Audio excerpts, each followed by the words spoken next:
یقین جانیے یہ صبح کے وقت مساجد میں اعلان کیے جاتے ہیں کہ قرآن مجید کی تعلیم شروع ہو گئی ہے، بچوں کو قرآن پڑھنے کے لیے مسجد میں بھیج دیں۔ تین مرتبہ اعلان کیے جا رہے ہوتے ہیں، تو اس وقت دل خون کے آنسو روتا ہے کہ یہ وقت بھی امت پہ اب آنا تھا۔ کیا قرآن اتنا ہی ہلکا رہ گیا تھا کہ اس کے لیے منت اور ترلے کیے جا رہے ہیں؟ یار کبھی کسی پرائیویٹ سکول والوں نے بھی آ کر یوں اعلان کیا رات کو کہ صبح بچوں کو سکول ٹائم سے بھیجیے گا؟ کیا قرآن اتنا ہلکا رہ گیا تھا کہ جس کے لیے تین بار اعلان کر کے جو ہے وہ منت کی جا رہی،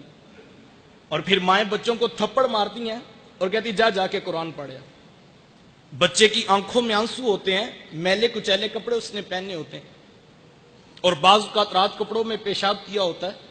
اور وہ انہی ناپاک کپڑوں میں مسجد کی طرف آ رہا ہوتا ہے، اور ہاتھ میں اس کتاب کا پارا ہوتا ہے جس کے بارے حکم ہے لا یمسہ الا المطہرون، اس کو بے وضوئی کی حالت میں چھو بھی نہیں سکتے،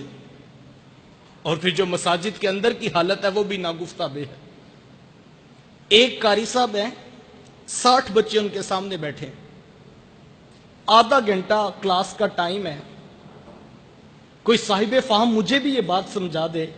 کہ اس کلاس کو کس طرح مینج کیا جائے گا۔ ایک بچے کے حصے میں 1 منٹ بھی پورا نہیں آتا، پچھلا سبق سننا بھی ہے، آگے سبق پڑھانا بھی ہے، تو پھر اس کلاس کے کیا نتائج پیدا ہوں؟ اور پھر اگر قاری صاحب گروپ بندی کر کے بچوں کو نماز یا دیگر چیزیں سکھانا چاہیں تو مائیں دروازوں پہ پہنچ جاتی ہیں کہ قاری صاحب کو نہیں پتا کہ بچہ اسکول سے لیٹ ہو رہا ہے، سارا دن اسے آج ہی سکھانا تھا۔ اچھا یہ تو تصویر کا ایک رخ ہے، اب تصویر کا دوسرا رخ بھی ملاحظہ کیجیے۔ وہی بچہ جب گھر واپس پلٹتا ہے، ماں جلدی سے اسے پکڑ کر نہلاتی ہے، رات سے یونیفارم پریس کیا تھا کہ کہیں واپڈا والے لائٹ نہ بند کر دیں اور بچہ صبح اسکول جانے میں لیٹ نہ ہو،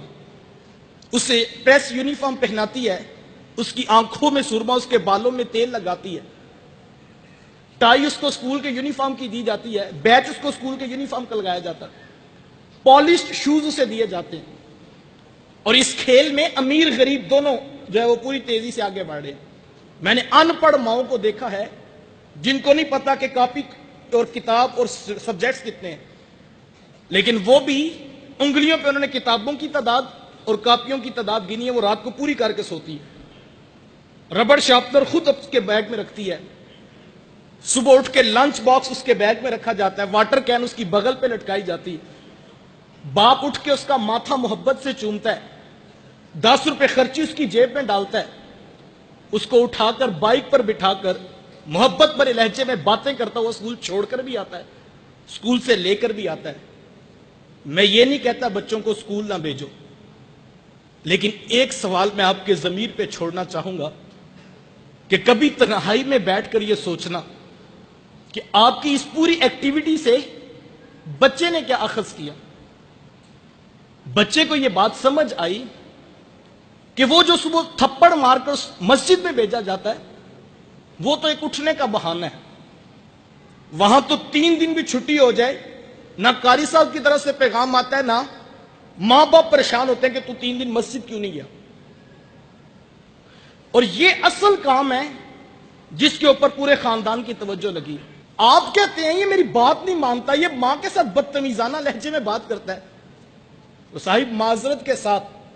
پورا سکول کا سلیبس اٹھا لیجئے، آپ دیکھیں کتنی پرسنٹیج ہے، کتنی چیپٹرائزیشن ہے جو اخلاقیات اور آداب والدین سکھاتے ہیں۔ صاحب پوری کیمسٹری کھنگال مارو، کیمسٹری نہیں بتاتی کہ ماں کی سستی کا نام ہے، فزکس کے سارے اصول ایک پلڑے میں ڈال لو، فزکس کا کوئی اصول نہیں بتاتا کہ باپ کی سستی کا نام ہے۔ یہ سبق فزکس، کیمسٹری اور بایو نے نہیں پڑھانا تھا، یہ سبق یا تو رب کے قرآن نے پڑھانا تھا یا محمد کی میٹھی بولی نے سنانا تھا، لیکن ہم نے نہ بچوں کو قرآن پڑھایا نہ بچوں کو حدیث پڑھائی، اور نتیجہ وہ مانگ رہے جو قرآن اور حدیث سے پیدا ہونا تھا۔ وہ کیا کسی نے کہا تھا کہ تم نے خود ہی تو زمین میں انسانوں کے سر بوئے ہیں، تم نے خود ہی تو زمین میں انسانوں کے سر بوئے ہیں، اب فصل خون اگلتی ہے تو شکوہ کیسا۔